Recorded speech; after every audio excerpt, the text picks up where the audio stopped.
Kolkata rape कांड में BJP ने ममता सरकार पर हमला बोला है। बड़ी खबर आपको बता रहे हैं। संबित पात्रा ने ममता के इस्तीफे की मांग की है। साथ ही कहा है कि रेप की वारदात में आरोपित का संबंध टीएमसी से है। तो पश्चिम बंगाल की मुख्यमंत्री ममता बनर्जी के इस्तीफे की मांग संबित पात्रा की तरफ से की गई है, बीजेपी की तरफ से।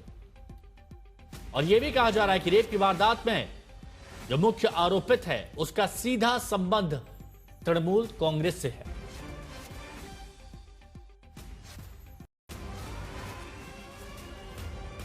रह रह के उस प्रदेश से जहां एक महिला मुख्यमंत्री है, महिलाओं के प्रति संवेदनशीलता होनी चाहिए, वहां इस प्रकार की संवेदनहीनता, इस प्रकार की ब्रुटैलिटी आखिर क्यों है?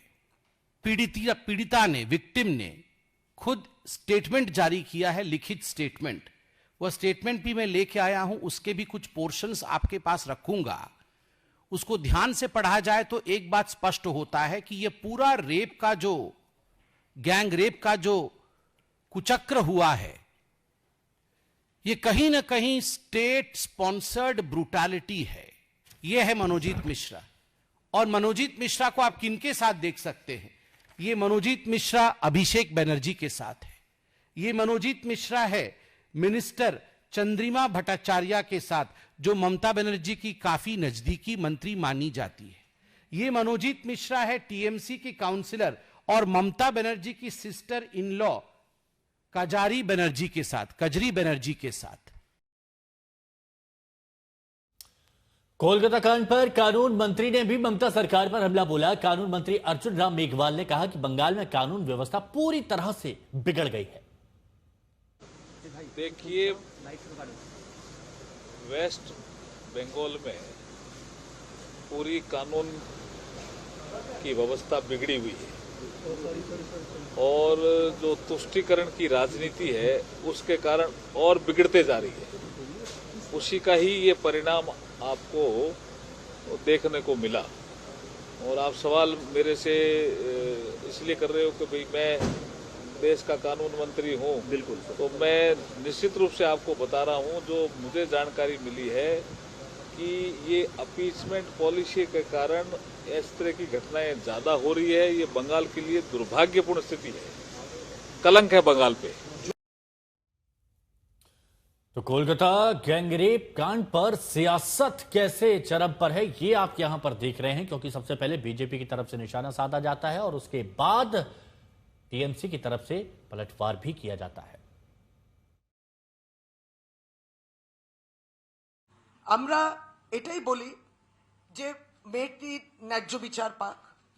নিশ্চয়ই তার উপরে যে শারীরিক এবং মানসিক যন্ত্রণা, যেটা ট্রমা হয়েছে, সেটা আমরা পুরোপুরি আমাদের সহানুভূতিও বলবো না, আমরা একজন নাগরিক হিসেবেও, একজন এই সমাজে থাকি, এই দেশে থাকি, আমরা কিন্তু পুরোপুরি তার সঙ্গে রয়েছি। সে বলুক, তার পাশে আমরা রয়েছি। এইটা চলতে পারে না, এটা হতে পারে না, এবং এটাই তো আমরা আমাদের পার্টির পক্ষ থেকে বলা। ममता सरकार पर बीजेपी के हमलावर रुख पर अखिलेश यादव ने बड़ा बयान दिया। अखिलेश ने कहा कि मैं बंगाल और सीएम ममता से कहना चाहता हूं कि बहुत बीजेपी वालों से सतर्क रहने की जरूरत है। देखिए, मैं बंगाल के लोगों से और खासकर आदरणीय मुख्यमंत्री जी से कहना चाहूँ, बहुत सावधान रहिए बीजेपी से। कोई भी घटना होगी, अगर आप निष्पक्ष भी कार्रवाई करना चाहेंगी तो उससे पॉलिटिकल लाभ लेना चाहते हैं बीजेपी के लोग। आए दिन यहाँ बलात्कार हो रहे हैं यूपी में। आप सोचिए, अयोध्या सबसे पवित्र धरती, वहाँ बलात्कार हो गया। लखनऊ में बलात्कार होते हैं, कहाँ नहीं होते हैं। और महिलाओं की छेड़खानी में सबसे आगे उत्तर प्रदेश है।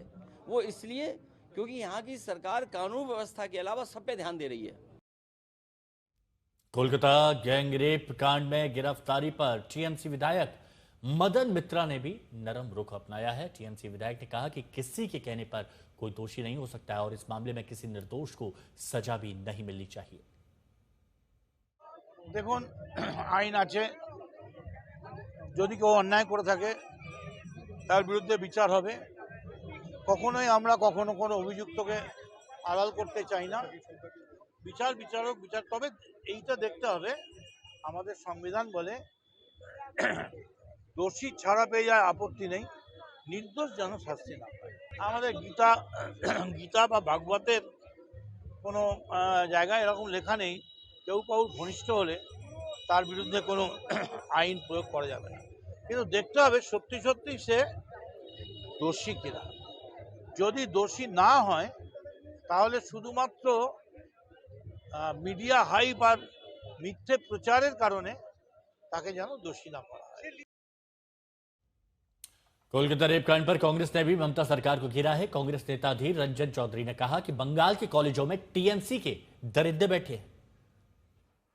भगवान ये बच्चे को बचा दिया, कम से कम ये आरजीकर की घटना की पुनरावृत्ति नहीं हुई, कम से कम ये बच गई। अगर ये दरिंदों को ये लगते कि ये बाहर जाकर खुलासा कर देंगे तो उनको मार ही देते।